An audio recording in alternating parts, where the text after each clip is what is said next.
먼저 우리 문학책 꺼내봅시다. 문학책 32쪽이에요. 제목이 여러분 유자소전이라는 이제 작품인데, 여기서 이제 주인공이 유자예요. 근데 우리가 전 하면은 우리가 어떤 인물의 일생을 이렇게 다루면 전이라고 하거든요. 특히 우리가 자신의 삶에 대해서 쓰면 자서전이라고 하고, 이제 타인의 이제 삶에 대해서 이제 쓰면 이제 전기문이라고 하는데, 이 전의 양식처럼 쓴 글이어서 제목이 이제 유자소전이라고 불렀고, 이거는 이제 소설이에요. 이제 가상해양의 이야기를 생각하시면 되고요. 여기도 전체적인 스토리 보고 일단 본문 봐볼게. 자, 주인공인 이제 유자고, 서술자는 난데요. 나는 작가인 인 사람이에요. 이 사람한테는 이제 유재필이라는 친구가 있는데, 그는 심성이 밝고 깔끔하며 매사에 생각이 깊고 침착한 인물로 남의 아픔을 자신의 아픔을 여길 줄 아는 선비의 덕을 지닌 인물이기에 나는 그 사람을 유자라고 부릅니다. 그래서 이 사람이 이제 주인공인 거지. 유자는 어릴 적부터 입담이 좋고 넉살이 많아 명물로 불리며 인기가 많았는데요. 중학교 졸업 이후 정치 식객들과 어울리는 유자는 야당 위원장 일을 돕는데, 4.19 혁명 이후 선거에 당선된 위원장에 따라 상경한 위로 이제 올라온 거야. 유자는 의원 비서관을 지내다가 5.16 사건으로 낙향해서 군에 입대를 하게 돼요. 제대 후 고향에서 택시를 몰던 유자는 투철한 직업의식과 장인정신 덕분에 서울에서 재벌그룹 총수 운전기사가 된 거야. 유자는 비단이건을 키우고 집안에 황금불상을 두고 사는 총수의 위선을 목격하게 되고, 그동안 총수를 모신 이에 회의감을 느끼게 돼요. 유자는 모두가 부러워하는 총수의 운전기사 자리를 벗어나고 싶어 하다가 어느 날 침을 뱉어 불상을 닦다가 총수에게 목격되어 쫓겨나게 됩니다. 총수에게 쫓겨난 유자는 운수회사의 노선 상무가 되어 교통사고 처리를 맡게 되는데, 더 낮은 보직으로 옮긴 것이지만 유자는 떳떳하고 속편한 하다고 위안을 삼으며 공명정대하면서 인간적으로 일을 처리하며 사람들의 존경을 받아요.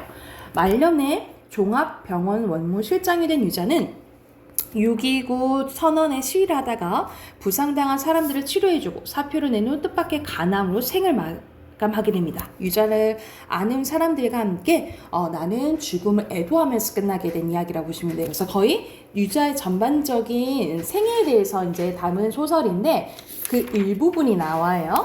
그래서 본문 한번 봐볼게. 넘겨봅시다. 자, 배경은 1970년대 나오네. 1970년 내가 여기서는 작가 나인 거죠. 지금의 세종문화회관에 자리했던 예총회관 문인협회 사무실에서 협회 기관지 편집을 하고 있었을 때였대. 어느 날 난데없이 유자가 찾아왔다. 10년도 넘어된 해오였는데 10년 만에 만난 거예요. 이산희 씨처럼 어디서 무엇이 되어 다시 만나랴 했더니 그는 재벌 그룹 총수의 운전수가 되고, 나는 글이라고 끄적여봤자 누구 하나 알아주는 없는 무명 작가가 되어서 만났다 이 말이야. 그가 잡지를 보다가 우연히 나를 알아보고 그 잡지사의 전화로 내 소재를 찾는 번거로운 절차를 무릅쓰고 찾아온 데는 그 나름의 속셈이 하나 있었는데, 지금은 대학 교수의 부인이 된 자기 누이 동생을 자기한테 좀 소개시켜 주려고, 그래서 그 소개시켜 주기 전에 이제 얘가 괜찮은지 살피러 온 거예요.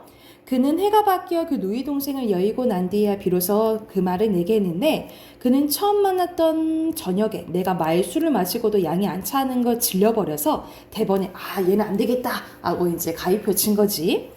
한 번은 다 본 책이 있으면 달라고 하여 번역반 사기를 한 줄 주었더니, 그 후부터는 올 때마다 책 탐내를 냈는데, 잡지사 편집실에서 사지장철 기증본으로 들어오는 책만 해도 이루 주체 못할 정도로 더미에 답섞이는 마련이었다. 그는 오는 족족 자기 욕심과 그 책 더미를 헐어갔는데, 장근 17년 동안 밥상머리에서도 책을 놓지 않았던 그의 열정적인 독서 생활이야말로 실은 그렇게 출발한 것이었다. 또 책 때문에 오는 것만 아니었다. 직장에서 답답한 일이 있으면 터놓고 하소연할 만한 상대로 나를 택하는 것도 비일비재에 경숙했는데, 하루는 어디로 해서 좀 와보라 하기에 물어물어 찾아갔더니 기쁨맞게, 그러니까는 생뚱맞게 붕어니 매기니 하는 민물고기로만 술상을 보는 호미즈 대포집으로 부르게 된 거야. 나는 한내를 떠나 일에 처음 대하는 민물고기 요리여서 새삼스럽게도 해감내가 역하고 싫었으나 그는 흙탕내도 아니고 시국내도 아니고 그 해감내가 그리워져서 부득이 그 집을 불렀다라는 거지. 그래서 뭐라 하냐면 허울 좋은 한울틀이지. 이거는 겉만 좋다라는 거, 겉만 번지르하다 이 말이야. 수채꾼형 내간에서 어디 먹었나? 이까지 냄새가 무엇이 그리워서 이걸 다 돈 주고 사 먹어? 나 원천 취미도 별 움뽀까지 같은 취미가 다 있고 뭐 하고 내가 뭐라고 하니까 그래도 좀 구적구적한디 언디서 사는 고기가 핫코라이 먹으면 맛있어. 여기서는 핫코라이는 외래보다는 맛있다 라고 얘기를 하는 거야. 하면서 그날살 슈그러드 기미가 보이지 않았다. 그가 자기 주장이 완강할 때는 이 사람이 좀 이제 성품이 좀 좋다 했잖아. 그런데 자기 주장이 완강할 때는 반드시 경험론적 설득 논리로서 무장이 되어 있는 경우였대. 그러니까 자기 주장이 확실할 때는 자기가 난 이런 경험을 했어. 이게 맞아 하고 이런 근거가 확실할 때 자기 주장이 이제 완강했다 이 말인 거야. 그래서 눈치를 채요. 너 무슨 일이 있구나, 무슨 얘기할 얘기가 있구나 라고 하니까 있다면 있고 없다고 없는디 한번 들어볼라나 하고 이제 이 운을 띄워요. 그는 이야기를 펼쳐놓았는데 총수의 자택에 연못이 생긴 것은 그 며칠 전의 일이래 하면서 자신의 이제 이야기를 해줘요.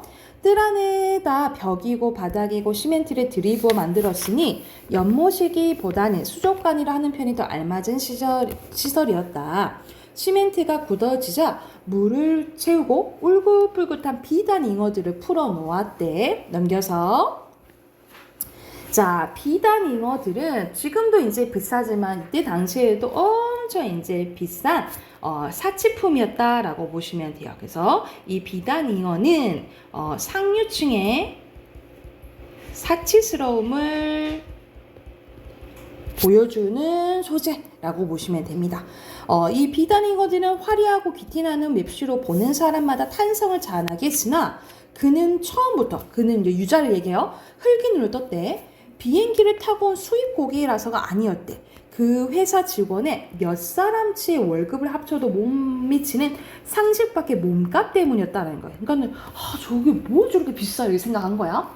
대간절 월매짜리 고객인데 그려? 라고 물어보니까 아니 마리당 80만 원씩 주고 가져왔디야. 우리가 지금 80만 원이어도 비싸잖아, 그치? 근데 이때 1970년 되면 더 엄청 비싼 거지.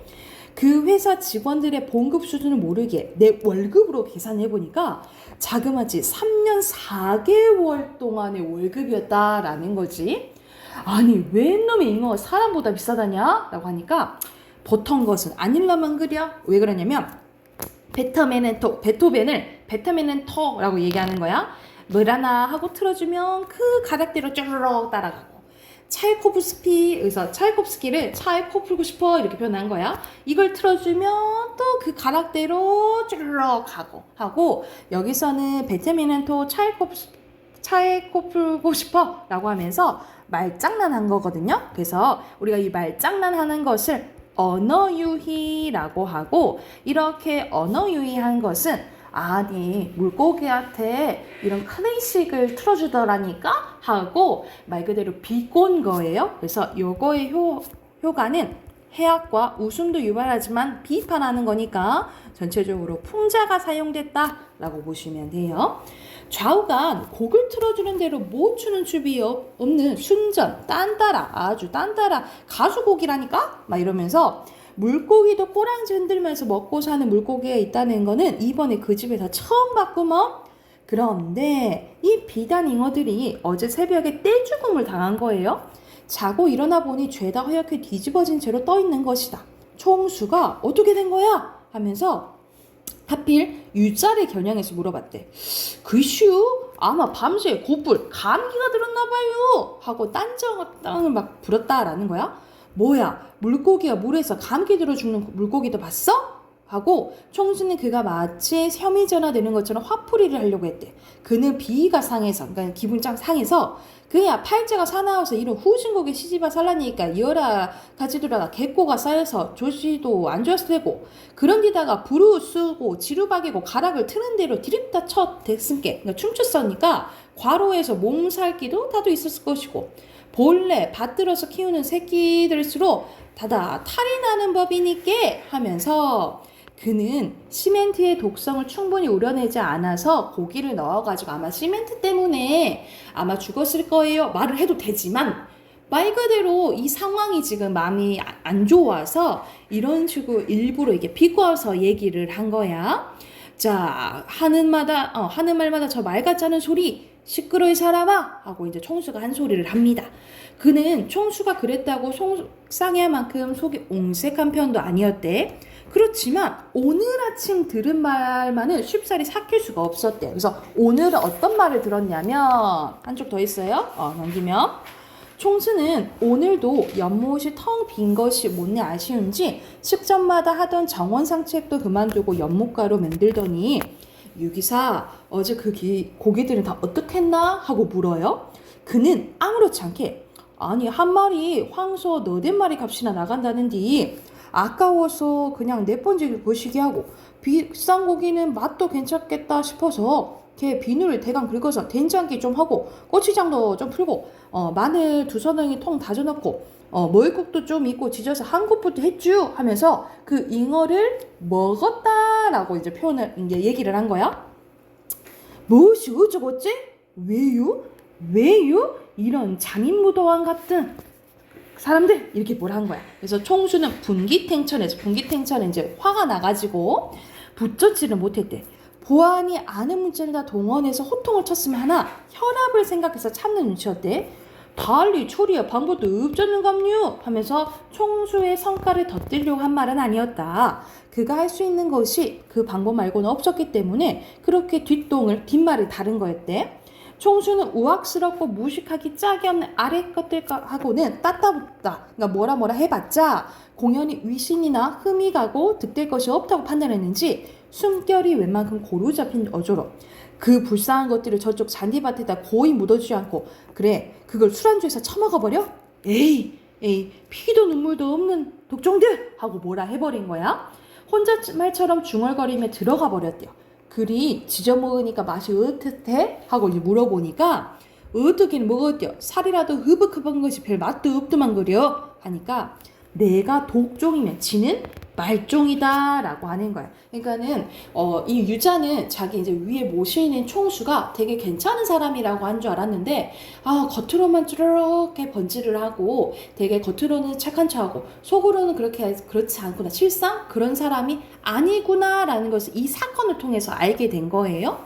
좌우지간 맛대가리 없는 서양 물고기 한 사발에 국산 요걸 2사발에 먹고 나더니 지금 하고 해감내가 나더라도 이런 붕어지짐이 생각이 절로 나길래 내가 여기까지 나오라고 불렀어 라고 얘기를 하는 거야. 총수는 그 뒤로 그를 비롯하여 비단잉어를 나눠 먹음직한 대문 경비원이며 그리고 보일러실을 화부며 그리고 자녀들 등하교용 승용차 운전수며 자택에서 근무하는 종업원들에게는 조석으로 눈을 이기면서 비단잉어 회식 사건의 빌미로 인사이도 누굴 자르거나 옮기거나 할 의향은 없었다 이 말이야. 그는 하루바삐 총수 승용차 운전석을 떠나고 싶었대. 왜? 사실 이런 위선적인 겉으로만 착한 척하는 위선적인 총수를 모시고 싶지 않았던 거예요. 모시고 싶지 않아서 떠나고 싶었지만 남들은 그룹 소속 운전수들의 정상이나 다름없는 그 자리에 서로 못 앉아 턱주갈이 떨어지게 올려다보고도 있었지만 그는 총수가 틀거지만 그렇지만 보잘것없는 위선자로 비치기 시작하자 그동안 그런 줄도 모르고 주야 밤낮 모셔온 나날들이 그렇게 치욕스러울 수 없고 그런 위선자에게 이렇듯 메인 몸으로 살 수밖에 없는 구차스러운 삶이 칙살맞고 가련하지 않을 수 없었대. 근데 당장 그만두지는 이제 않았고 그 전체적인 줄거리에서 나왔잖아요. 불상을 뱉고 이제 닦다가 잘리게 된다 이렇게 생각하시면 될 것 같아요. 그래서 여기서는 말 그대로 뭐 여기서 사치품 나오잖아. 그래서 여기에서 이제 나온 이제 주제는요. 주제는 물질 만능주의.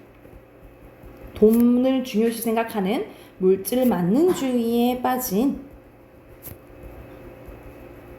현대 사회를 비판하는 이야기다 라고 보시면 돼요. 물질 만능주의에 빠진 현대 사회에 대한 비판이 이 부분의 주제라고 보시면 될 것 같아요. 그래서 여기서 시점은 1인칭 관찰자 시점이에요. 그리고 여기서 나오는 세태 소설 나와 있잖아요. 여기서 세태는 세상의 모습에 대해서 이야기하기 때문에 세태 소설이라고 생각하시면 될 것 같고, 전통적으로 여기서는 전의 형식을 가져다 쓴 소설이라고 생각하시면 됩니다. 그러면 여기서는 앞에 33쪽 맨 밑에도 문제 있거든요. 33쪽부터 40쪽까지 문제 풀게요. 문제 풀고 답 확인해 봅시다.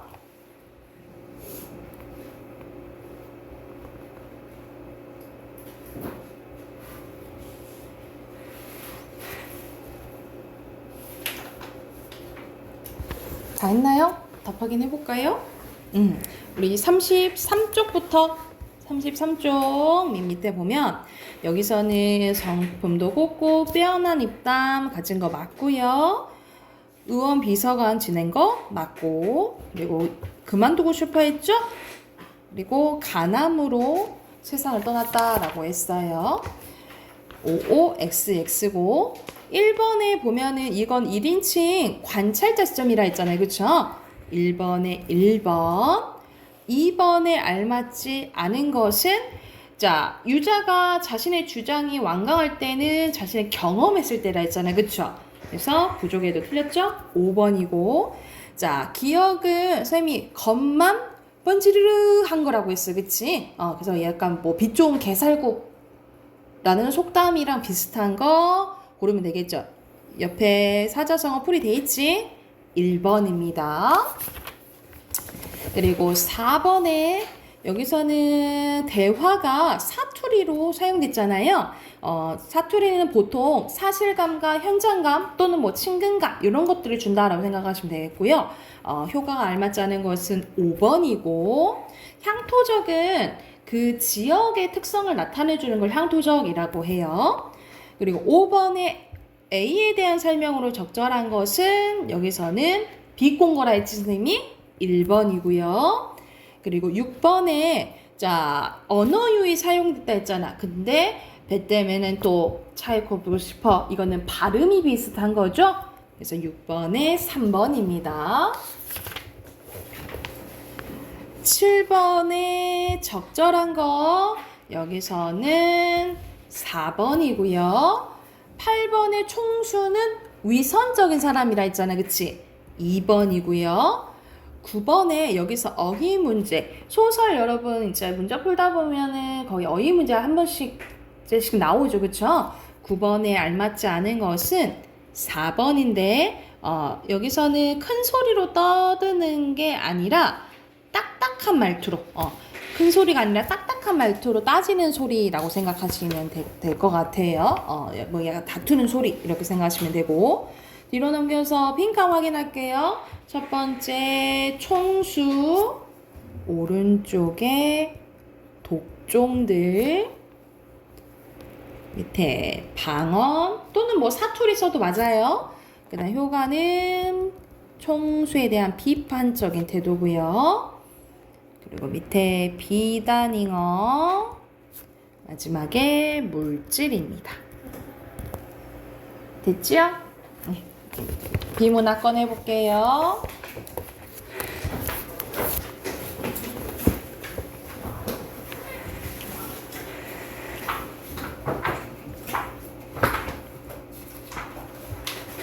자, 오늘 20쪽 풀 차례예요. 20쪽부터 23쪽까지 풀고 같이 한번 봐봅시다.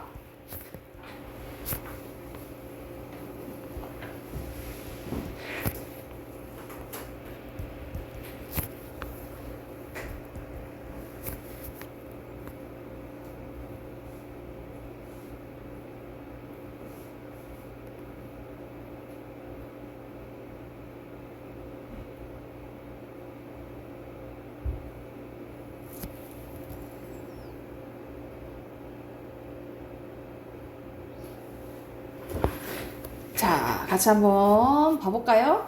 여기서는 휴메의 경험론에 대해서 나와 있는데요.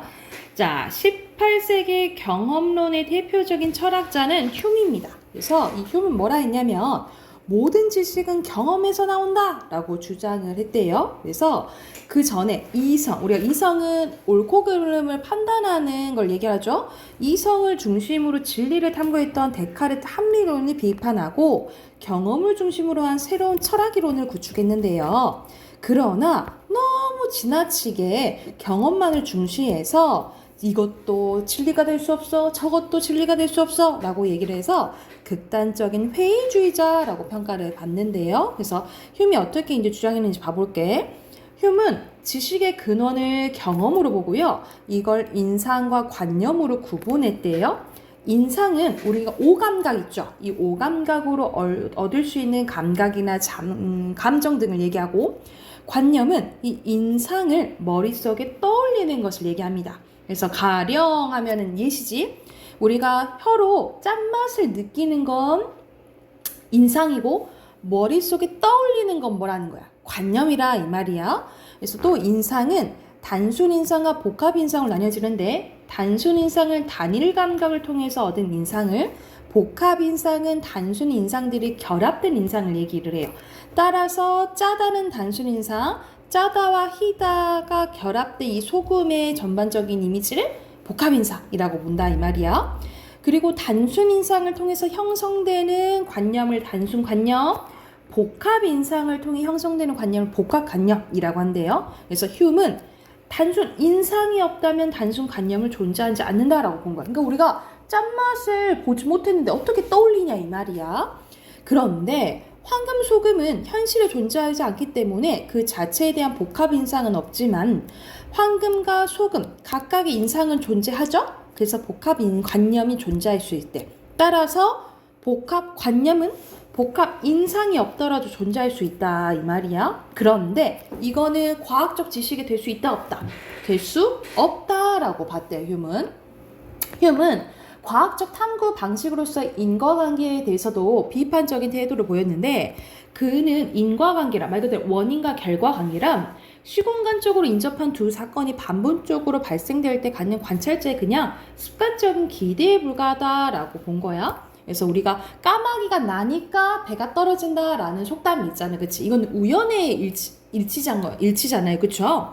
그래서 이 인과관계는 필연적인 관계임을 확인할 수 없다는 건데, 그는 까마귀가 날아오르는 사건이랑 배가 떨어지는 사건은 각각 관찰할 수 있어. 하지만 까마귀가 나니까 배가 떨어진다라는 건 추측일 뿐 직접적으로 확인할 수 없다 이 말이야. 그래서 인과관계란 시공간적으로 인접한 두 사건에 대한 주관적, 그냥 개인적인 판단에 불과하므로 이거는 과학적 지식이 될 수 있다 없다? 과학적 지식이 될 수는 없다라고 휴메는 본 거예요. 또한 휴메는 진리는 우리가 변하지 않는 것들, 이것을 알 수 있는가에 대한 문제도 회의적이었는데, 전통적인 진리관에서, 옛날 이제 전통적인 진리관에서는 만약 진술의 내용이 사실인 게 확인이 됐어. 그러면 그건 진리지 라고 본 거야. 하지만 휴메는 진술 내용이 사실과 일치하는지의 여부를 판단할 수 없다라고 봤대요. 예를 들어서 우리는 소금이 짜다라는 걸 알고 있잖아. 그치? 우리 보통 사람들은 이건 진리지, 소금은 짠 거야 이라고 생각한다 이 말이지. 근데 휴메는 뭐라고 생각하냐면, 자, 우리가 짜다라는 것은 내 입속에 들어와서 짜다라고 느껴지는 거예요. 근데 이 소금 자체가 짜다라는 건 확인할 수 있다고 없다고? 없다라고 휴메는 보는 거예요. 그래서 비록 경험을 통해 얻은 과학적 지식이자 하더라도 진짜 그게 맞는지는 확인할 수 없다라고 보는 게 휴메 입장이라고. 그래서 휴메는 경험론적 입장을 너무 철저하게 고수한 나머지 과학적 지식조차 회의적으로 바라봤다는 점에서 비판을 받기도 했습니다. 하지만 그는 이성만 중시했던 당시 철학사조의 반기를 들고 경험을 중심으로 지식 및 진리를 탐구했다는 점에서 좀 의의가 있다라고 보시면 되겠죠. 자, 그러면 1번 내용 일치 문제잖아, 그치? 자, 휴메는 뭐라고 봤어요? 휴메는 진리 여부를 확인할 수 없다고 봤고, 예전 진리관은 확인할 수 있다라고 본 거잖아. 여기 틀렸죠? 2번이에요. 그리고 2번 가보자. 사과를 보면서 달콤한 것을 떠올리는 것은 관념 맞죠? 사과를 보면서 빨갛네 라는 거는 하나잖아. 복합이 아니야 뭐예요? 단순 인상이지 그치? 잘못된 거 2번이에요. 됐을까요? 그리고 넘겨서 빈칸 확인해 볼게요. 1문단의 경험, 철학이고요. 그 다음에 경험, 인상, 관념. 3문단의 인과관계, 진리, 근대, 철학이고요. 자, 밑에 OX 문제네요. 복합 인상이 없어도 복합 관념 있을 수 있다 했어요. 황금소금 얘기했죠. 그리고 인상 없는 관념은 과학적 지식이 될 수 없다고 했어요. 그렇죠? 그리고 단순 인상 결합으로 복합 관념이 될 수 있고요. 단순 인상 없이도 단순 관념 존재할 수 있나? 이게 있어야지 우리가 떠올릴 수 있다 그랬잖아요. 그치? S예요. 그래서 OX, OX고 오른쪽에 어휘 연결하는 거네요. 구축하는 거, 세우는 거. 회의주의는 다 부정적으로 생각하는 거예요. 미음. 고수는 유지하는 거. 그래서 리을. 관념은 니은. 그리고 인접하는 가까운 거니까 기억이에요. 그리고 밑에 순서대로 형성, 추측, 사조, 단기입니다. 됐나요? 자, 마지막 우리 문법 꺼내봅시다. 문법 숙제 있었죠? 답 확인할게요. 80쪽부터 하면 되죠? 80쪽부터 답 확인해볼게. 자, 1번입니다. 1번은 형태소니까 나눌 수 있는 데까지 다 나눠야 돼. 오늘은 날씨가 참 좋았다. 5번이고요. 그리고 2번에 가보자. 뜻을 지니고 있으면서 쪼개지면 사라져요. 그리고 실질적인 의미가 있나요? 아니래. 그러면 여기서는 형식형태소라고 보시면 되겠죠. 형식형태소 또는 뭐 의존도 될 수도 있겠고, 그치? 그리고 실질적인 의미가 있나요? 그리고 홀로 쓰일 수 있나요? 그러면 여기서 의존 형식이고 실질 자립이겠죠? 그쵸? 이렇게 보면 되는데 여기서는 의미 있는 거 혼자 쓰고 천 여기선 리예요. 요것도 명사, 요건 관형사니까 그래서 답은 3번이고요. 그리고 3번에 알맞지 않은 것은 여기선 2번이거든요. 여러분 요건 맞아. 엇은 자립할 수 없는 형태소죠. 그치? 근데 뭐라 하냐면 홀로 쓸 수 있는 형태소랑 결합했군. 엇이랑 합쳐진 게 뭐야? 먹과 다죠. 얘네들은 다 홀로 쓸 수 없는 형태소예요. 그래서 2번 잘못됐고요. 자, 4번에 알맞지 않은 것은 여러분 기본 1번 가보자. 기본형이 먹다죠. 여러분 먹다랑 먹이다의 차이는 뭐야? 먹이다는 먹게 만드는 거예요. 그치? 그래서 여기서 이 있죠. 이 이는 사동을 시키는 거 얘기하거든요. 이거는 사동 접미사야. 접사예요. 그래서 여기서 어근은 먹만 해당됩니다. 그래서 1번이에요. 자, 5번 가볼게. 자, 5번 나누면 이렇게가 다 접사죠. 그쵸? 근데 품사를 바꿔야 돼. 품사를 바꾼 건 요겁니다. 그래서 답 3번이고요. 그리고 6번에 요거 조금 어려웠을 건데 6번에 적절한 거 오르는 거네. 달리기는 접사 붙었으니까 파성이겠죠? 날 플러스 짐승. 답 2번이에요. 자, 3번의 덮밥은 합성어. 이슬비도 합성어. 그리고 5번에 꾼. 요거는 파생어예요. 배나무는 합성어지만. 그래서 나무꾼 때문에 틀렸죠? 그래서 답 2번이고요. 자, 7번은 순서대로 단일어, 합성어, 파생어 고르는 거죠. 그래서 A에는 어머니, 꽤 쓰면 되고, B는 앞뒤, 책가방, C는 새파랗다, 울복 쓰시면 되고요. 됐나요? 그리고 8번에 기억은 대등합성어, 니은은 종속합성어, D는 융합합성어 고르는 거예요. 적절하지 않은 것은 2번입니다. 팔다리는 대등합성어죠. 그래서 기억에 해당돼요.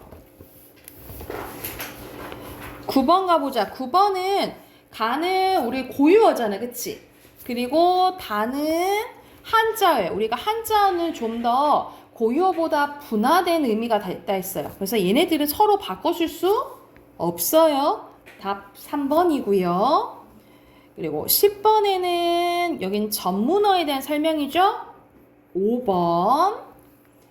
그리고 11번에 여기서 바꿔줄 수 없는 거, 알맞지 않은 것은, 그러니까 의미가 조금 안 맞는 거지? 5번이고요.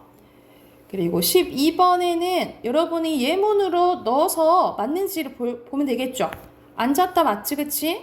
여기서는 귀가 내렸다라고 해? 섰다의 반대는 여기서는 처지다죠. 귀가 처지다예요. 2번이고요.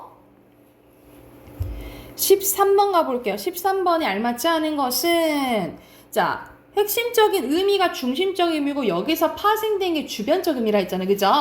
여기서 답은 5번인데 다리가 굽다와 부서진 책상 다리 했을 때 우리가 사람 다리가 중심적 의미예요. 그래서 여기 첫 번째에 있는 다리가 중심적 의미겠죠.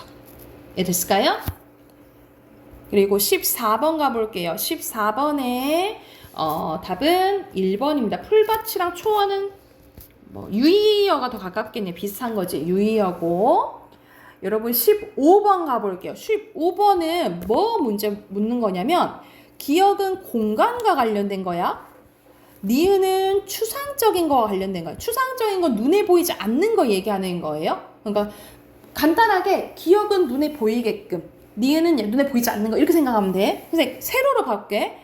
물이 낮은, 이건 공간적인 거 맞죠? 가능성은 추상적이지.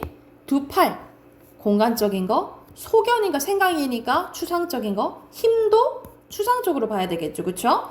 자, 니은 봐봐. 관심도 추상적 맞죠? 기쁨, 추상적. 도로 폭이니까 공간적. 마음이 좁아서는 추상적. 운동장은 공간적이죠. 이해됐나요? 그래서 답은 1번입니다. 자, 됐나요? 혹시 선생님이 지나간 것 중에 질문 있을까요? 놓친 거 있어요, 혹시? 괜찮나요? 그러면 우리 다음 주에 이제 시험 대비 들어가잖아요. 그쵸? 그 전에 선생님이 여기에 해당되는 문제 조금 더 풀게요. 진도는 다음에 이제 나가고.